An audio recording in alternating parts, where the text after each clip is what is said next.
this whole internet thing. I see you live your life kind of like where you share your life Got with to. Yeah. everybody. Yeah. And I kind of. I got to. Everybody should.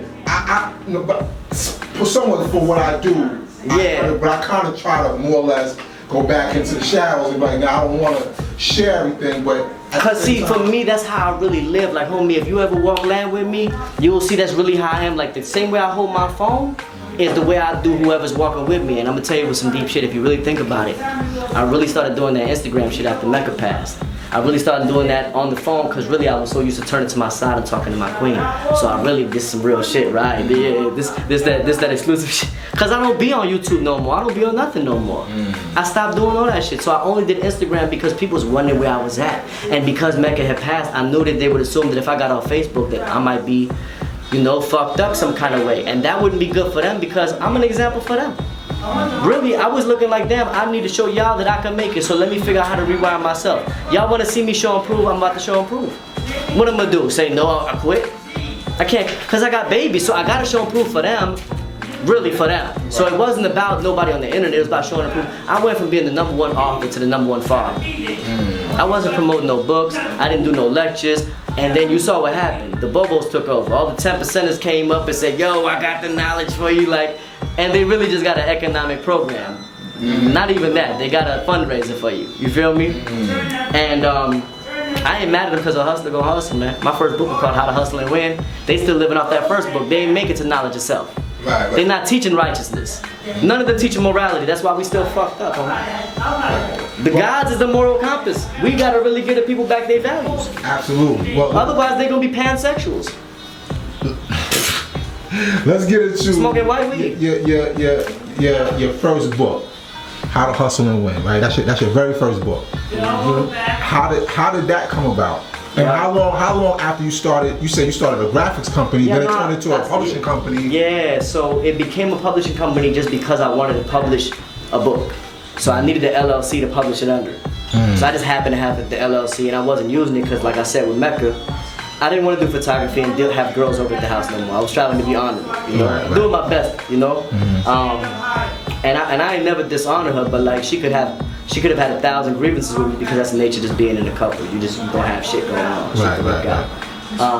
So I don't never want nobody being like, yo, you was the best husband. Like, stop that. No. Even while she was sick, I was still struggling. I wasn't the best. What does the best mean? Ain't no best. You be your best. That means you just be better than what you was before. You feel me? Your goal is to always be your best, that you're not backtracking, you're not becoming worse. Right? So How to Hustle and Win was the result of me having a good woman in the house who was handling the home, allowing me to go and sit on the laptop and type up my life lessons, type up things that I had realized. So How to Hustle and Win was the result of me taking all the life lessons that I was sharing at Show and Prove Youth Outreach. We was doing a community youth outreach, me and the guys, out of the house on Westwood, the house where we're now opening the Solutionary Institute. So 2001, me, a guy named Bashim, a guy named Saladin, Salam, and a guy named Ramel, old guy named Ramel, put together the Show and Prove Youth Outreach as like the founders of this thing that we were just gonna do out of this house and to serve youth. Now over time, it ended up being like me, a guy named Born King, and a guy named Universal that would regularly have the youth from this neighborhood in and out the house, playing PlayStation, studying lessons, cutting the grass, or doing chores to make a little bit of money, doing push-ups, learning workouts. We'd meet their parents. Sometimes the parents wouldn't even check on us. These kids was like in the streets for real, and we really kept them out of trouble. To this day, I still am in touch with half of these kids, like this grown now. They got families now. Like they 26, 28, 30. I got them when they was like 10, 12, you feel me? And very few of them died. I'm talking about, I keep track, like, one ended up on C-Rule, one ended up on crack. At 15. Wow. He moved out the neighborhood, he wasn't up under us no more. Shit was rough for him. Another one caught a body. He ain't had no choice. He was hustling to get it. You know what I mean? I seen what happened when they have us mentoring them, and when they don't. So the book was really me wanting to make the life lessons in a way that we could distribute beyond where I could be. Because I could only teach who really near and dear to me, who close to me, and really I'd be burning people out. I'm too intense. I'm like, where he at? Where the God at? I'm like him. I'm like Firstborn Prince. You know, where's he at? The Firstborn Prince told me the story about the guy right here that got returned. I'm trying to find a good picture of him, but yeah. You know, I had kind of that demeanor, you know what I mean? Like, where I was just too rough with some people, like, and it wasn't like the most pleasant way for people to learn. G. Khalil was that way too. I used to learn from both of them, man, and it's crazy for me to like have really sat at both of their feet, you know what I mean? And I'm a descendant of all that. And Allah Familiar, and the God selling cocaine in Jersey City, you know what I mean? And C-Born in Earth Asia, who was my eldest in Jersey City, and their son, Allah Mathematics, who was 8 years old when he taught me the student enrollment, and I was 15, hiding my E&J. You were 15? I was hiding my E&J bottle in my coat because I didn't want nobody to know I was an alcoholic. Yeah, and he was quoting his degrees, and if he didn't know his lessons, he had to do push-ups. He was cut. Talking about it at 8. At 8 years old. Cut, he had an 8-pack. He had an 8-pack. Right.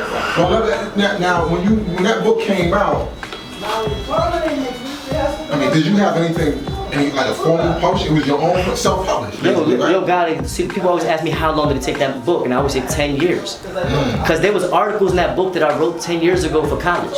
10 years before, prior. Yeah. I wrote it just for a college paper, but it was some deep historical shit. Because when I used to write papers, which any student should do, you should write about your interests. Even if they give you a topic, make it lean somewhere towards what you want to know. Ask, can I do something based on black people during this time period? You still got to learn the history or the science or whatever, but you know.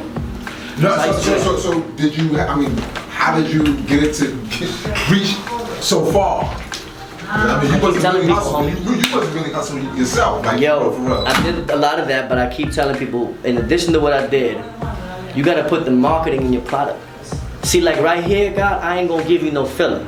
Ain't gonna be no does. Somebody start talking, ain't no pausing.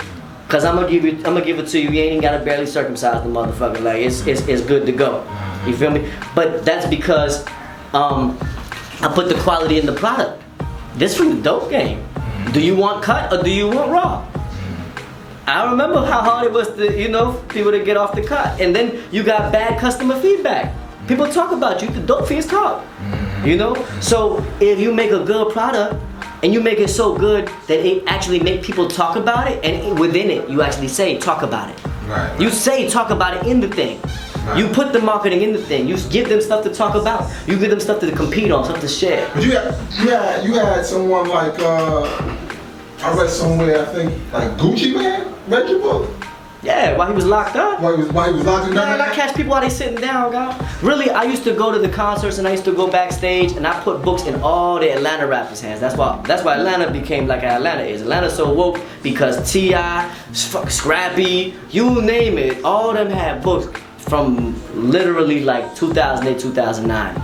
And if I couldn't get it to T.I. when he was when he was backstage or whatever, David Banner, I got him started with my books 2008. So you just went to the concert and was passing it out to If it wasn't me, it might have been my brother Justice, you know, may he be remembered in power. The guy was one of those that was really just, he was about the business. It was him, Divine Self, again, Born King, who helped me run the school. From Canada or? No, not Born King from Canada or from Now See. Born King from Miami that lived in Atlanta. Okay. Right, he was a football player, you know what I mean, and he went to Georgia Tech, and but he got Atlanta family, you know what I mean. He come from the hood in Atlanta, really. So he was the one running the community center, basically the outreach out the house. And then he'd also be the one pumping books. You know, he'd give books to people he knew. And this in Atlanta, Bree's son also giving out books. Then I send books to my brothers. If I got brothers in Detroit, let me send you a case. Again, this dope game, music game business. I'm gonna give you a box. Sell me what you can on consignment. I'm gonna trust you with it, and I'm gonna just hope you do right. Cause you my brother. And see, the thing is, it's like, you know, if you got a righteous nation, then word is bond. Right. And so what I gave us a chance to do was to make money together, because people was making money off these books.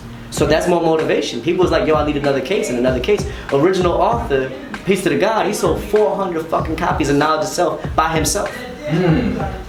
Yeah.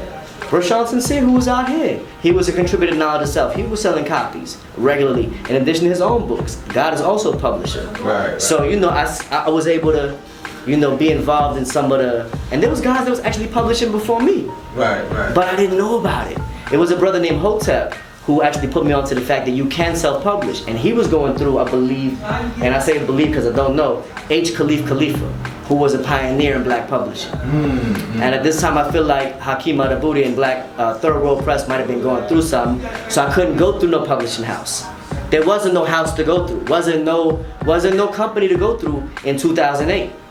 So I had to do it myself, and I had Mecca Wise. One of the greatest gifts she gave me was an 800-page book on self-publishing, and I read all 800 pages.